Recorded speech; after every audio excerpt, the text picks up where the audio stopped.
भारत की शेख हसीना समस्या आसानी से दूर नहीं होने वाली है। हसीना को अनिश्चित काल के लिए भारत में रहने की इजाजत देना वास्तव में बांग्लादेश के साथ उसके संबंधों को और तनावपूर्ण बना सकता है। 22 जून 2024 को नई दिल्ली में पूर्व बांग्लादेशी प्रधानमंत्री शेख हसीना के साथ प्रधानमंत्री नरेंद्र मोदी। फोटो। 20 दिनों तक चले हिंसक विद्रोह ने उन्हें एक सैन्य मालवाहक विमान में भारत भागने के लिए मजबूर कर दिया, जिसमें 20 दिनों में 542 लोगों की मौत हो गई।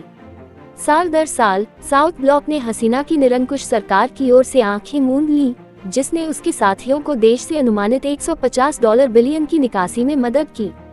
ये राशि बांग्लादेश के राष्ट्रीय बजट के आकार से दोगुनी है। भारत ने बार बार अनुरोध करने के बाद भी, खासकर पिछले कई वर्षों में, बांग्लादेश में अपने दांव लगाने से इनकार कर दिया है।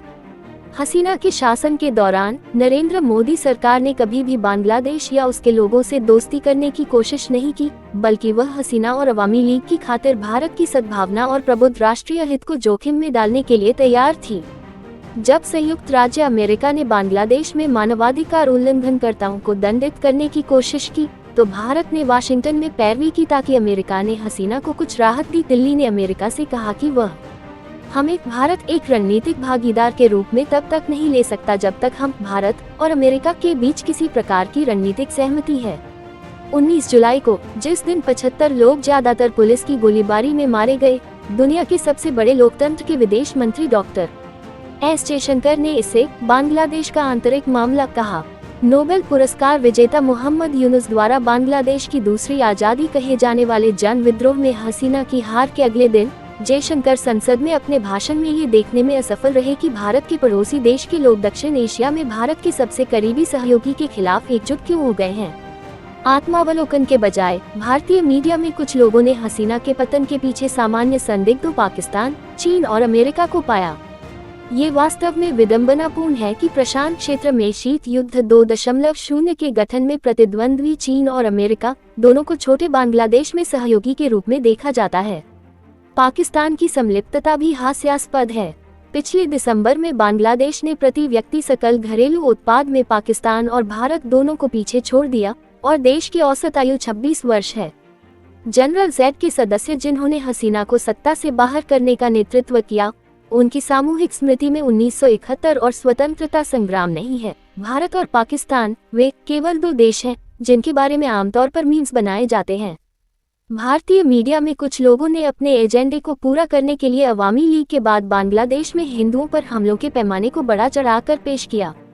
इस तरह की कवरेज समग्र रूप से उपमहाद्वीप में अल्पसंख्यकों के उत्पीड़न के बड़े मुद्दे को तुच्छ बना देती है। अपने मीडिया की तरह भारतीय प्रतिष्ठान भी यह समझने में असफल हो रहा है कि हसीना को दिल्ली में रखना बोझ क्यों है। अपदस्थ तानाशाह को कई आरोपों का सामना करना पड़ता है। यूनिसेफ के अनुसार विरोध प्रदर्शन में 32 बच्चे मारे गए। मारा गया सबसे छोटा बच्चा अभी 5 साल का नहीं हुआ था। उनमें से रिया गोप, जिसके माता पिता हिंदू थे, को छत पर खेलते समय एक आवारा गोली से सिर में गोली मार दी गई थी।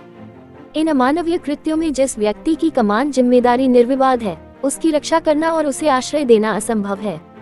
वैसे भी बांग्लादेश के साथ भारत के रिश्ते अच्छे नहीं दिख रहे हैं।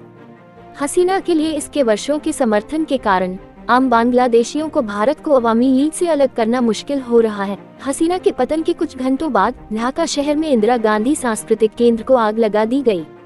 पिछले सप्ताह ही ढाका में भारतीय वीजा आवेदन केंद्र ने सीमित परिचालन फिर से शुरू किया। हसीना को अनिश्चित काल के लिए भारत में रहने की इजाजत देना वास्तव में बांग्लादेश के साथ उसके संबंधों को और तनावपूर्ण बना सकता है। जब हसीना के खिलाफ मानवता के खिलाफ अपराध के आरोपों को अंतिम रूप दिया जाएगा, तो नई बांग्लादेश सरकार उसके प्रत्यर्पण की मांग कर सकती है। भारत और बांग्लादेश के बीच एक प्रत्यर्पण संधि है, जिसके प्रावधानों के तहत बांग्लादेश चाहता है कि उसे कई मामलों का सामना करना पड़े, जिनमें से 27 हत्या के हैं। मामले को और भी बदतर बनाने के लिए बांग्लादेश सरकार ने हसीना का पासपोर्ट रद्द कर दिया है, जिसका इस्तेमाल उसने भारत से भागते समय किया था, जिससे उसका दिल्ली में रहना और अधिक जटिल हो गया है। ये भी पढ़ें, मोदी सरकार ने अदानी को घरेलू बाजार में बांग्लादेश स्थित बिजली बेचने में सक्षम बनाने के लिए नियमों में संशोधन किया। फिर बांग्लादेश के युवाओं को भारत में पनाह देने और सैकड़ों और हजारों युवा बांग्लादेशियों को चीन की ओर धकेलने का जोखिम है। यह एक ऐसी गड़बड़ी है जो जाहिर तौर पर भारत की अक्षम और सुस्त नौकरशाही ने ही पैदा की है। किसी समस्या को हल करने की दिशा में एक बड़ा कदम इस तथ्य को स्वीकार करना है कि समस्या है। अब समय आ गया है कि भारत बांग्लादेश के लोगों के साथ जुड़े और अपने पुराने मित्रों को पट्टे पर देना बंद कर दे। साउथ ब्लॉक को बांग्लादेश में नए दोस्त ढूंढने होंगे और उसे यह एहसास करना होगा कि उसकी पुरानी नीति विफल हो गई है और बांग्लादेश में उसके पुराने दोस्तों को जनता ने तिरस्कृत कर दिया है। देश को बांग्लादेश को देखने का नजरिया भी बदलने की जरूरत है। बांग्लादेश के स्वतंत्रता संग्राम के दौरान भारत की मदद हमारे साझा इतिहास का हिस्सा है, लेकिन 54 साल पहले दी गई मदद बांग्लादेश को कर्जदार महसूस कराने के लिए पर्याप्त नहीं है। अमेरिका ने यूरोप के आधे हिस्से को आजाद कर दिया, लेकिन यूरोपीय संघ अमेरिका का उपनिवेश नहीं है। न ही वाशिंगटन फ्रांस या इटली या जर्मनी में लोकतंत्र का गला घोंटने की कोशिश करता है।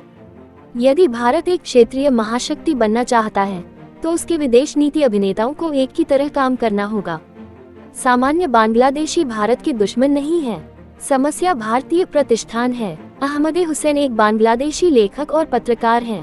वो संकलन the new anthem, the subcontinent in its own words, Tranquebar, Delhi के संपादक हैं। उन्होंने अभी अभी अपना पहला उपन्यास लिखना समाप्त किया है। उनका एक्स हैंडल @ahmed hussain है।